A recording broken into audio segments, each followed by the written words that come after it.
thank you both again for taking part. Really appreciate you guys. Alright. Love. See you guys together always. I just want you guys to go through the questions and just discuss your responses. Cool? Yeah. Alright. So the first question was, what motivates you in life? Gosh. I'm going to be changing now, I'm joking. Yeah, the fact that you only have one, isn't it? Oh, you talk to each other? Yeah, the fact you only have one. So you got to make the best out of it. So I should have used that. I should have used that. Yeah, you only have one. Yeah. So you got to, that's what motivates you. You do the best you can. So the people around you, whether it be your wife, your children, child, brother, sister, mother, they get the best out of it. They get the best out of what you've done with your life, kind of thing.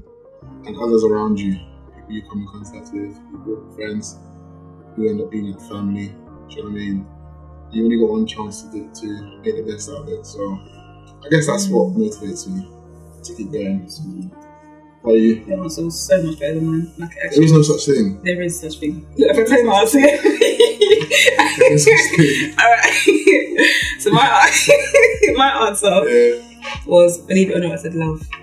Right. Don't roll your eyes. Oh, my eyes are the same. They're looking. It's fine. Okay, so I said love, but that's because I realised that most of the things that have motivated me have been about love. My love for someone or my love for something. And I brought up the example of me working with children for 14 years. I said there's no way I would have done that if it wasn't for my love and my passion towards children. So that's what motivates me. Not necessarily just children, but just love in general. I love love. I love loving people. And that's it. Okay, yeah. And it's not a bad answer. There's no such thing as a good or bad answer because everybody's different. And whether obviously we're married, but it doesn't mean that we share the same motivations per se. It's just that we push each other to make sure we achieve what we want to achieve. You know? So to make the best out of this life, we both have what we want to achieve, isn't it? Yeah. That's what I think. Yeah. So your answer is perfect.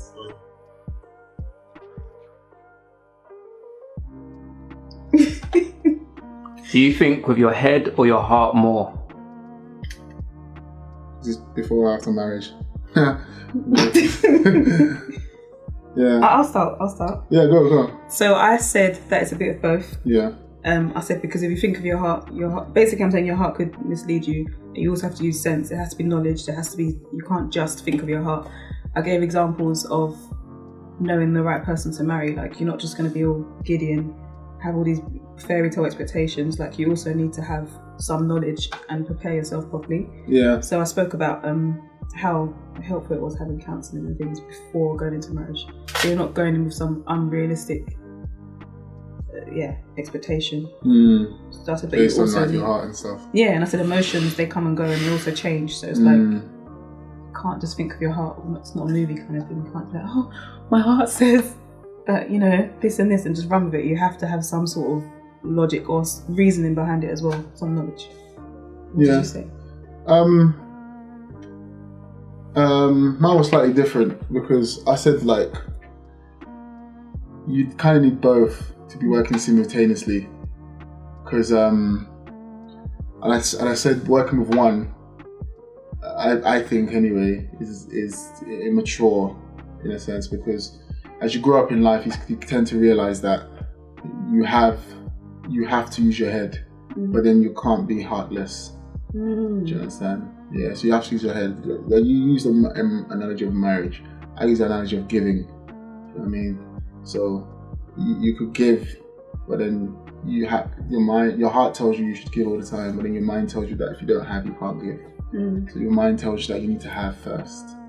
So your mind, I guess, puts things into perspective for you, but your heart, you also need to, because man can't be without feelings. So I think as I've grown up in life, I'm more balanced. But I can clearly, this was maybe 10 or 15 years ago, I'd say, especially being the personality or the temperament that I am, wearing my heart on my sleeve. So I can easily say to you, everything's by my heart. If I feel it, I'm doing it. Do you know what I mean? But life kind of teaches you that you need a balance. You know, you need a balance. Yeah. Alright, let's get deeper. Does belief in God make him real? This question. Yeah. It's a good question. It's a very good question. Very, very good question. Do you want to go first? Or do you want me to go first? Just share your answer. I mean, what did you talk about? What did you say? I thought this was really hard because I'm thinking, okay, I said it's almost biased because for me, I'm like, there's no other God, there's one God. So whether you do believe in him or not, he's God. Yeah. But it's hard to, when you put it like that, it's almost like, no disrespect, it's like having your opinion already underlined in that question. Because it's like you're saying, because I'm not saying that if you believe in something, then it exists. I'm not referring to anything else. Do you get what I'm saying? But according to this question, with it being specifically about God, yes, if I believe in God, he does exist, but that's because of my overall belief. Do you get what I'm saying? Yeah. It's hard to, because I'm not going to say to someone, okay, so if you believe in God of Weetabix, for example, because I don't want to offend. Is there a God of Weetabix? Yeah, it doesn't mean that the God of Weetabix exists. Whereas we're talking about God, and I believe there's only one God. So I'll always be biased and say 100% yes. But yeah, I couldn't put that into words. What did you say? It's like you're interviewing me. No. What did you say? No, because it's hard. That's hard. This is the news. It's very hard. Oh, don't get me started. It's hard. Yeah. So I kind of it's a very good question. I think it's a thinker. It's not a question you rush into, because I think people take it almost as a, I don't want to say jab, but it's like they quickly want to defend what their views are regarding religion or whatever they believe in. But I just think that in terms of, I disagree with the question in a sense, because believing in God doesn't make him real. Because like I said to earlier on, belief, you live what you believe. If you don't believe it, you don't live it. So sounds like a famous quote. Yeah. So if you don't believe it, you don't live it. So, and just because you believe it doesn't make it real.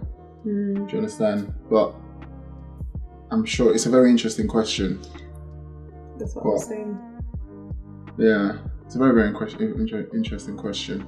Like, if you have some people, I'll give you an analogy. For example, a lot of people will say they don't believe in God.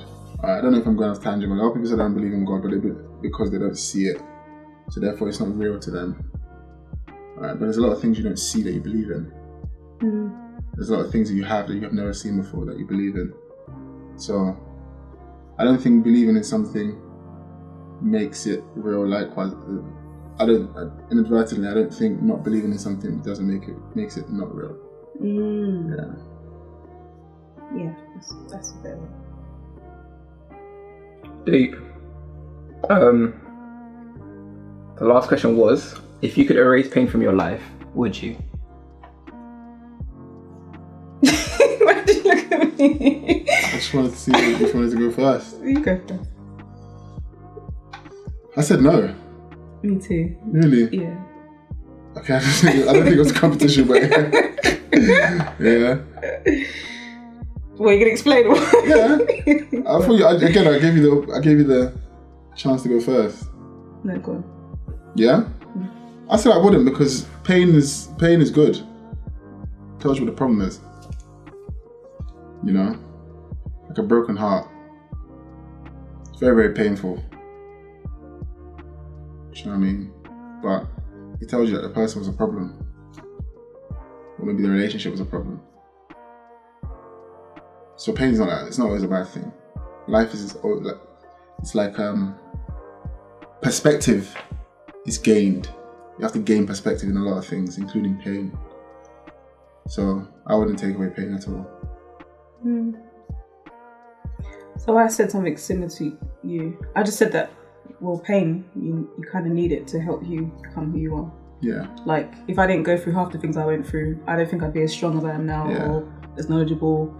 And I said that for myself, I can't speak for everyone else, But I said my life's a bit like a puzzle. So there's been so many different pieces that have just come together, and I'm like, oh, so this is why this has happened. But it's all kind of worked out for the best. So I wouldn't want to change anything because it's made me stronger. And I said, like, I was saying, how do you have like an army officer, someone who's from the army, and call them a soldier if they've never been in battle or never gone through anything? You can't really say, oh, haven't survived anything. Yeah, like you're not a top soldier. I mean, you've not gone through anything. Yeah. But all these battles make you stronger. They build you up. So you need these experiences. Yeah. I also said that pain is part of life. Like, it's not something that one should regret. I think it's like you go from your youth to your adult life. Even teething.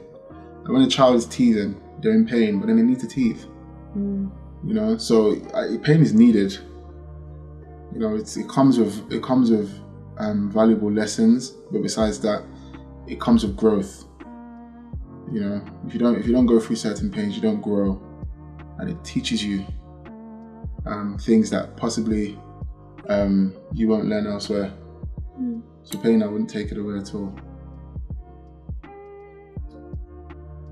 Thanks, guys.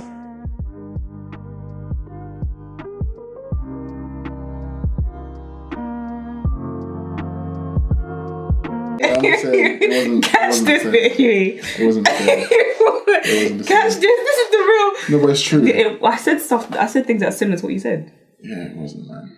What, you think yours is better? No, I don't. And I've already So said then why are you that. saying like I'm that? just saying it's different. Yeah, but I'm saying that we said a lot of similar things. There were similar things that we said. The pain one, that was similar.